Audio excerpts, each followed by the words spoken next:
이제 쉽게 말하면 청소년들에게는 마음 시도등이라고 표현을 합니다. 빨간불, 멈춰라. 노란불, 생각을 해. 초록불, 어떻게 할 것인지 실행하면 돼. 근데 이 세 가지 마음 신호들 가지고 표현을 합니다. 제가 며칠 전에 이제 예약 시간 에어컨 수리를 하겠다고 이제 기사분이 전화가 왔어요. 근데 그때 제가 전화를 받았을 때는 양재포시장에서 교담으로 돌아오는 그 길목이었고, 시간상으로나 이 예약 시간을 딱 맞춰서 봤을 때는 늦을 것 같더라고요.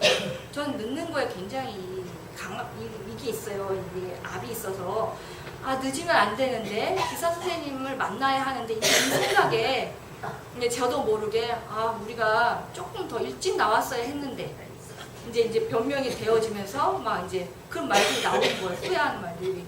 좀 더 일찍 나왔어, 서둘렀어야 했는데 좀 그것 때문에 아쉽네, 이제 이렇게 했던 그런 말들이, 좋게 꽃을 사들고 오는 그 좋은 마음이 어느 순간 그 만나서 그 기사분하고 만나야 된다는 그 만나지 못할 것 같다는 그 부정적인 생각에 이게 제 마음이 순간 다 바뀌면서 그렇게 옹졸한 마음이 나오더라고요. 근데 이제 그때 출근 시간이었고 여러 가지 문제가 있었습니다.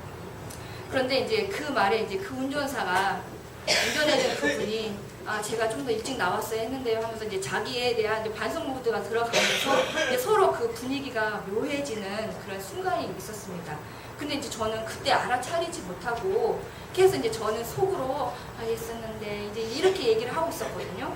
그런데 그 옆에 있는 운전사가 교무님 걱정하지 마세요. 늦지 않고 제 시간에 갈 수 있을 거예요. 그렇게 던졌어요, 그 말을. 근데 저는 그 말에 생각이 멈추고 마음 작용이 멈추고 그래. 알아차려지는 거예요. 내 마음이 지금 이렇게 되어지고 있는데 이렇게 지금 그 말 한마디에 내가 멈춰지는구나. 그래서 그 한마디에 제 마음이 참 편안해졌고요. 그 뒤에 신기하게도 길은 잘 열려서 그 기사분하고 잘 만나서 처리가 잘 됐습니다. 저를 다시 한번 생각을 해보니까 부정적인 생각에 사로잡혀 있던 동안에는 어떤 문제보다 실제로 더 크게 보이고 시야도 좁게 보이고 나밖에 보이지 않았던 거예요. 누군가의 하지만 도움을 받아서 그것을 내가 깨졌을 때는 마음의 생각이 이렇게 정리가 되는구나. 그래서 외부의 현실을 바꾸는 수는 없지만 내 관점을 바꾸는 일이 이게 대단한 거구나 라는 것을 알게 되었습니다. 그래서 어떤 일에서 감정이 앞서 그 일을 그르치거나 혹은 매번 같은 패턴으로 화가 솟구치거나 상처받는 상황이 반복된다면 나는 감정을 어떻게 다스려야 할까? 내 말과 행동이 어떠한가? 누군가와 감정 때문에 다투지는 않는가? 이렇게 스스로 내 감정의 흐름을 따라가려고 노력하고 멈춰보고 생각해보면 변화가 생길 거라고 저는 확신하고 있습니다. 현재 자신의 감정이 어떤 상태인지 먼저 인지하는 거, 그리고 그렇게 하면서 멈춤으로써 자동 반응적으로 올라오는 이 감정을 가라앉힌다면 사망 속도가 길러질 것 같습니다. 멈추고 생각하고 실행하는 그 힘이 길러질 것 같습니다. 붓다가 그랬죠. 모든 형상은 허망한 것이니 형상이 얽매이지 않으면 곧 열애를 보리라. 이렇게 했듯이 그게 바로 알아차리는 마음이겠구나라는 생각이 들었습니다. 그런데 제가 보는 거 아는 것만으로는 절대 안 되더라고요. 그건 거기서 머물러요. 거기서 늘 점을 찍고 싶은데 점이에요. 또 돌아서 알아차리기만 하면 안 되고 내가 지금 현재 무슨 일이 있는지 매번 이렇게 올라오는지에 자기에 대한 성찰이 굉장히 중요하고요. 그리고 말씀드렸듯이 빨간불, 노란불, 파란불을 일상생활에 들이대는 거예요. 그래서 제가 이 회고에 호흡에 끼워 보십시오 라고 얘기했습니다. 1분선을 하라고 하고 누군가 이제 얘기를 하든지 걷든지 이 호흡이라는 것이 생명의 기본이거든요. 근데 이 호흡을 놓치지 못한다는 것은 나를 놓고 산다는 거라고 생각이 되어집니다. 그래서 이 호흡 들이쉬고 내쉬고가 굉장히 쉴 것 같지만 어려워요. 그냥 우리는 쉬고 있는 숨이기 때문에. 하지만 내가 챙겨서 들이쉬고 내쉬고 화가 나면 화가 난 대로 들이쉬고 내쉬고를 한번 호흡을 해서 자기가 깨어있는 것을 한번 보십시오. 두 번째는 소리에 한번 깨어보십시오.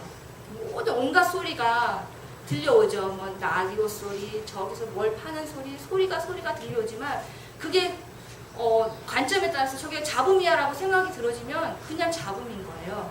근데 그 속에서 제일 큰 소리에 가만히 기울여 들여다보면 그냥 그대로 일심이 되는 거예요. 그 속에서 그 소리에서 자기 자신을 한번 깨워서 보십시오. 단 그 소리를 듣는 자신의 감정에 주의를 기울이면 되겠습니다. 생각에 한번 깨워보십시오. 생각은 이렇게 흐름이 있어요. 막 이렇게 꼬리에 꼬리를 물고 이게 잡념일 수도 있지만 한번 그거에 대해서 따라가 보는 거예요. 이건 잡념이야라고 이렇게 돌리지 말고 그러면 그게 끝나지 않은 이상 또 꼬리에 물고 또 들어오거든요. 그렇다면 한번 따라가 보는 거예요. 그 속에서 알아차려지는 나는 그걸 보고 있어야 되는 거예요. 그냥 꼬리에 그냥 이렇게 감정이 막 따라가는 게 아니라 꼬리에 물고 들어가는 그 생각에 자기 중심을 잡고 들어가 보시라는 말씀입니다. 이제 걷는 거 우리가 그냥 차로 타는 건 아니고 늘 걷기도 하고 뭐든지 걷지 않습니까? 걸을 때도 그냥 이렇게 막 걷지 마시고 내 걸음걸이에 발걸음에 어떻게 이 주의를 가지고 하다 보면 그 가는 과정 자체에 주의를 기울이다 보면 자기의 습관이 이렇게 해서 이렇게 좀 움찔하는구나 이런 나도 모르는 습관들이 발견이 되면서 그걸 고칠 수 있는 힘이 생기게 됩니다. 이 방법적으로 이 핵심은 현재 내 자신에게 일어나는 감정들 있는 그대로 숨기거나 잊으려 하거나 애쓰지 말고 다른 생각으로도 넘어가려 하지 말고 그냥 그 순간들을 차분히 받아들여 보라는 말씀입니다. 그게 제일 중요합니다.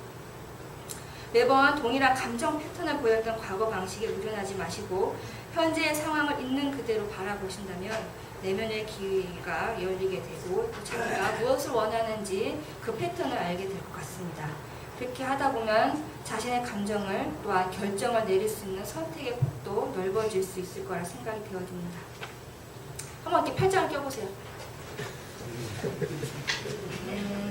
이제 반대로 어렵죠. 이런 겁니다. 습관이라는 거는 익숙한 대로 가는 거예요. 근데 반대로 했을 때는 팔이 어떻게 내려가고 이게 부자연스러운듯이 습관이 알고 있어요. 우리가 알고 있는데 또 있고 그럴 때마다 저희가 알려드리고 하는 겁니다. 그래서 습관의 패턴은 이렇게 한번 갔다면 이렇게도 한번 해보는 거 그게 가장 중요합니다. 오케스트라 백투백 교향곡을 막 하고 있어요. 막 근데 거기에 중심에 누가 있어요? 지휘자가 있죠. 지휘자가 이렇게 하면서 소리가 커졌다가 작아졌다가 뭐 이렇게 하지만 그 지휘자가 없이 오케스트라가 갈 수 있을까요? 못 가요. 근데 또 지휘자가 저 사람 너무 실력이 없어. 첼로 빠져 하면서 그 사람을 빼진다면 그 하나의 하모니를 낼 수 있을까요? 하나의 오케스트라가 될 수가 없습니다.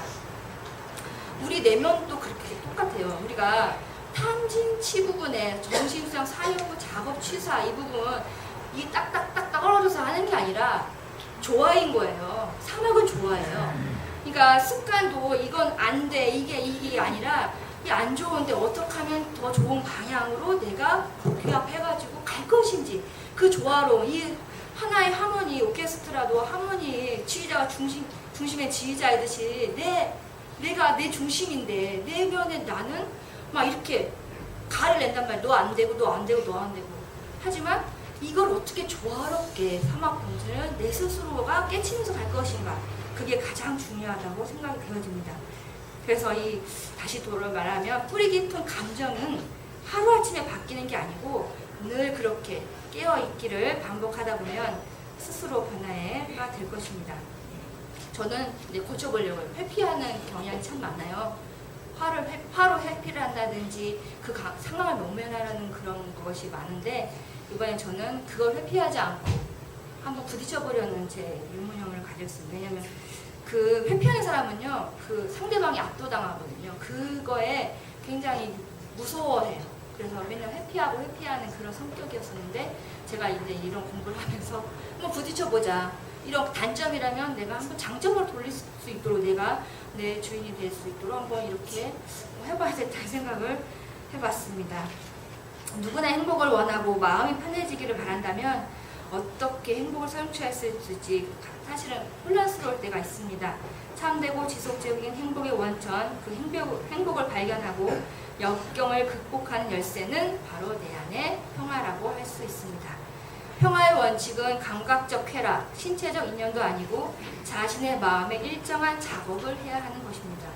처음에는 잘 모릅니다. 우리가 어떠한 내면에 어떠한 반응이 있고 어떠한 일들이 벌어지는지 잘 모릅니다. 하지만 반대로 제가 이 변할 수 있다는 희망을 갖는 이유는 만약 우리가 스스로 만든 문제들이라면 우리가 해결할 수 있다라는 거, 그거를 알고 있기 때문에 정진을 하면 되겠습니다.